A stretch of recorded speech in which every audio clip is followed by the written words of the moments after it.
once again, 12 to 15 of these. Less if you're just getting started. Next time we'll add weights. He can't talk and do it. I can't. All right, I'm gonna scoot back for a minute. So if I stand normal, then I stand like this. Yes. And when I stand with my core engaged, then it's flat, and this is tight, and this is in. And when you practice it enough, you can walk like that, you can talk like that, you can stand like that. 15 repetitions. 4,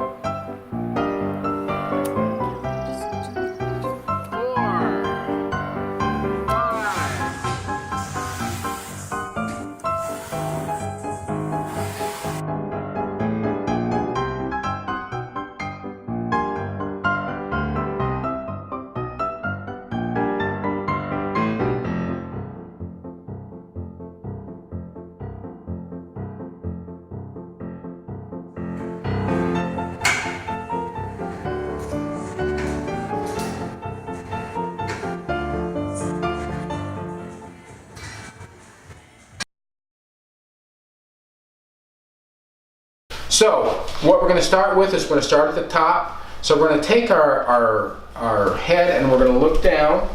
So chest down to chin, or as close to it as you can. And we're holding it down there. We're not pushing it down. We're not making it hard to do. We're going to hold it down for a while. Oh, Rhenda's going to give you a side view. Great. With my hair. With her hair. So I'm doing counting in my head, so you're not having to worry about counting. Just kind of keep up. Now, one thing about movements like this is they typically need to be at least 12 seconds up to like 15 or so. Okay, let's raise our heads up. Let's push it back, not push it back, but let it go back as far as it can. We're looking up. What I'm saying is for your muscles, it takes 12 to 15 seconds for them to be in proper position when you're going to a new position like this. You can actually feel them settling. Yeah, they'll settle after a while, after about 10 seconds or so. Now that may be, if you've not been doing any movements, it may take a bit more, but if you stick with this kind of a routine, eventually things will start working the way they're supposed to. So I'm just still trying to count in my head. We need a clock down here. You're way longer than 15 I know. seconds. Well, I'm being sure that it's enough. Too much is not a problem. Too little limits. Okay, go to your right side. You might look like if you're trying to go the same side as me, you're going to your left side. 4, But 5, Rhenda's going to be our 6, clock. 7, 8, So take it over as far 9, as you can without 10, there being any pain or 11, different count. 12, 13, Any discomfort. 14, 15. Okay, bring it up to the top. Let's kind of sit there for a moment. Let's take it to the other side as far as you can. As far as you can. 2, 3. Now while we're doing this, we're trying to set up straight. Nice straight line up your back. You've got your shoulders back a little bit. So you're keeping your posture the way it needs to be, and you're engaging your core. Come back up to the top. When I talk about engaging your core, this is crucial. If I don't remind you, don't forget. Keep that core engaged, and by that I mean you're tightening these tummy muscles. We're going to do some eventually, not today, but we're going to do some work on how to do that and how to keep that where it needs to be. But that's an important part of keeping yourself from being injured when you're exercising, is to keep that tight. Not as big a deal when you're doing these neck exercises, but still a crucial part to keep your posture the way that it needs to be. So the next thing that we're going to do is we're going to raise our shoulders and drop them. Raise our shoulders and drop them. Now we're going to keep doing this a few more times. If you get to the point that 2 or 3 is all you can do, that's fine. We're going to shoot ourselves up to like 8 to 10. I'm not counting, Rhenda. I'm hoping you're counting. We're working towards, that's what I mean. How many is that? You're not counting either. 6, 7. That's 6, that's 7. 8, 9, 10. So if we were able to do 10, great for you. If you weren't, then tomorrow try to do one more than you did today. Never try to push yourself too far too fast. That can hurt you. But be consistent so that you can eventually get there, okay? So we were doing some movements with our arms a little bit earlier, but what I want you to do is to take one arm and push it back as far as you can, and then bring it forward. We're going to bring it across our body and kind of up the other side. And then you see how we're moving slow? Nothing fast, nothing extreme. If you can't go as far as I am, that's okay. We're still sitting up straight, right? Oop, thanks. And we've got our core tightened up, right? Now if we're standing straight. And I'm going to stand up and demonstrate on Rhenda. That's 4. Some of the posture things to consider. And 5. And if you find that your posture is not where it needs to be, 6. Then we're going to be able to provide some suggestions on how you can do 7. Some changes to that to get your posture where it needs to be. But the basic exercises that we're doing, 8, will help you do that. So, but I want you to be able to recognize 9, the deviations that may exist for you, so that as you are exercising, you can realize 10 what you need to do. Now I'm going to be whapping her, so I'm not sure how to do that. That's okay. I can move right over. Okay. Other arm out. What I suggest is if you're having problems, 2. This is super good for your range of motion. Yes. You may want to be speaking with your doctor to be sure that there aren't problems which, you count please, Okay. which need to be addressed. Or they can monitor to be sure that you don't injure anything. Please, please, please keep that in mind, that you need to stay in touch with your doctor. Now, if you don't need your doctor, you don't need your doctor. That's when I totally understand. That's where you want to be. Not that I don't like doctors. I have 10. doctors who are good friends. 10. And they're necessary, they're important, they're valuable.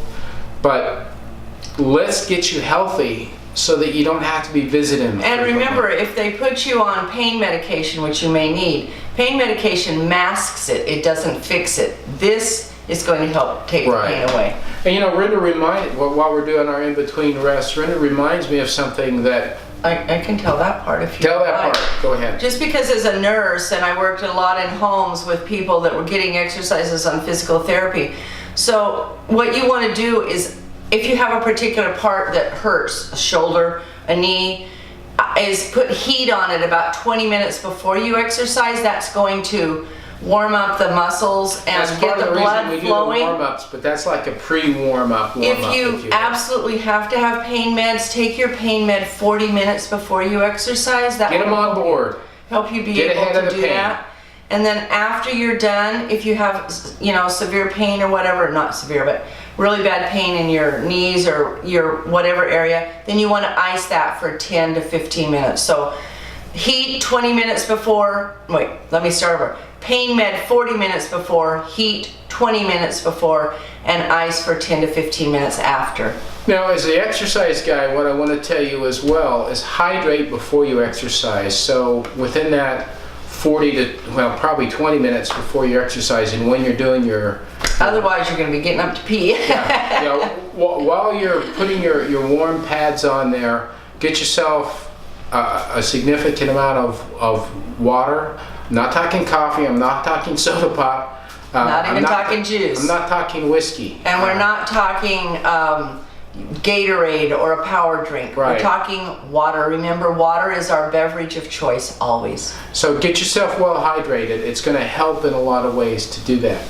So we've done that. Now the next thing that I want to do is I'm trying to adapt this for the folks who are in chairs. Actually, no, we're going to do a demonstration. Stand up and put yourself to the side. Now, just stand up normal, just normal and straight. Now, a couple things I want you to notice. There's pretty much a straight line here. She doesn't have any deviations in her back.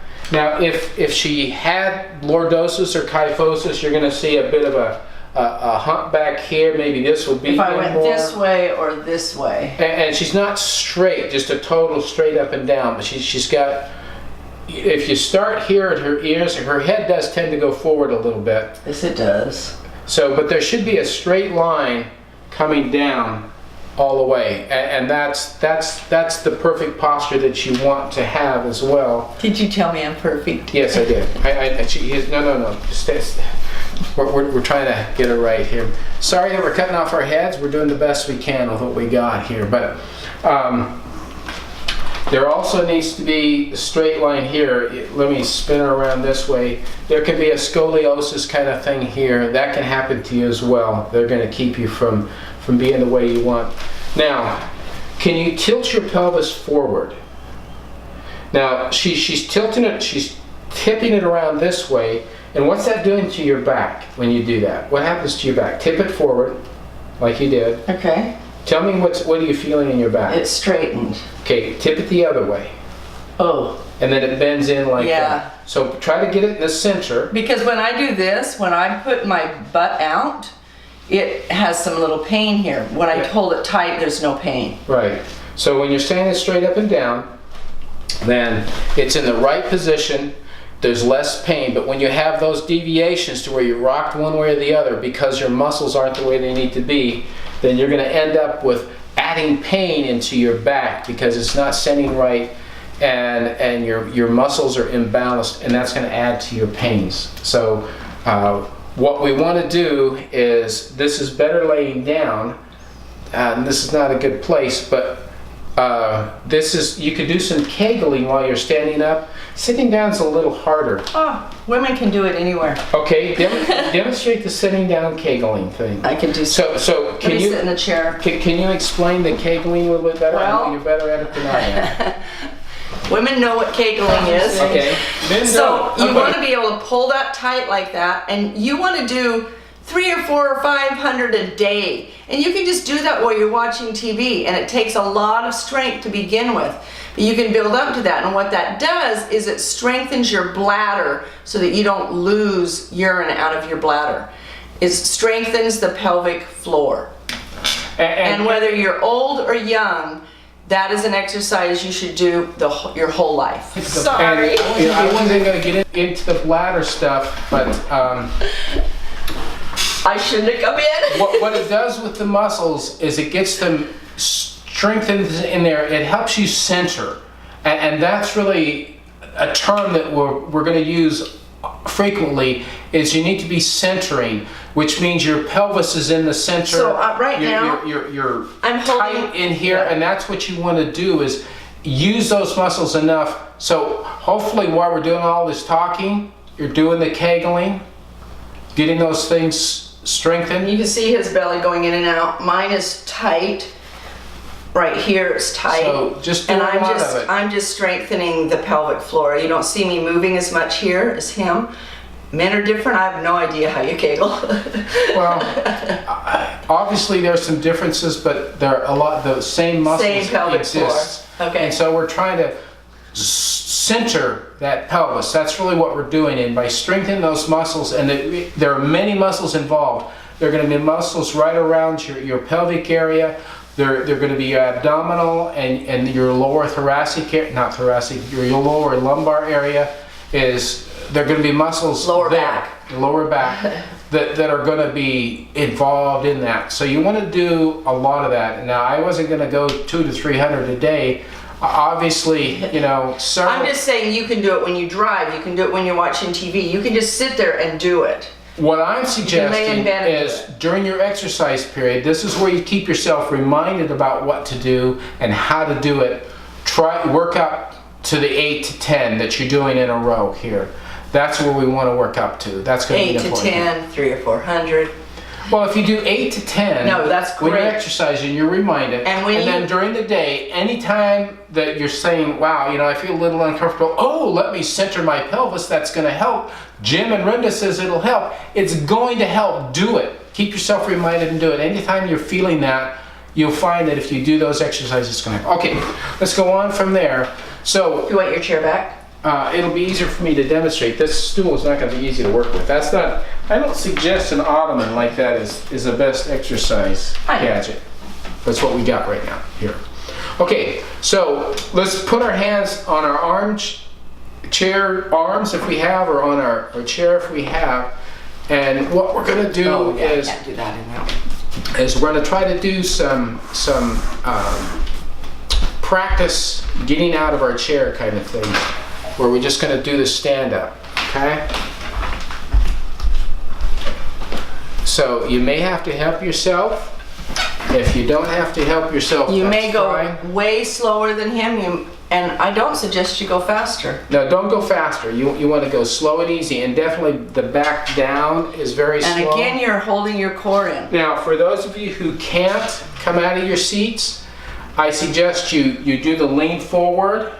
Do as much of the motion as you can. Maybe with your hands you can push yourself up. And try to push up with those legs as much as you can. Okay? Once again, we're working up 8 to 10. That's what we're working up to. If you can't get that far, that's fine. That's not a problem. We're going to have to cut the exercise session off there. That's a good start for today. And we'll have more tomorrow. I hope to be live tomorrow. I will try to warn everybody about the time that it will be so that you can be ready for it. This is a good start. Be ready for something similar tomorrow. We're not going to do a lot more tomorrow. But come back and be part of this every day. Thanks for watching.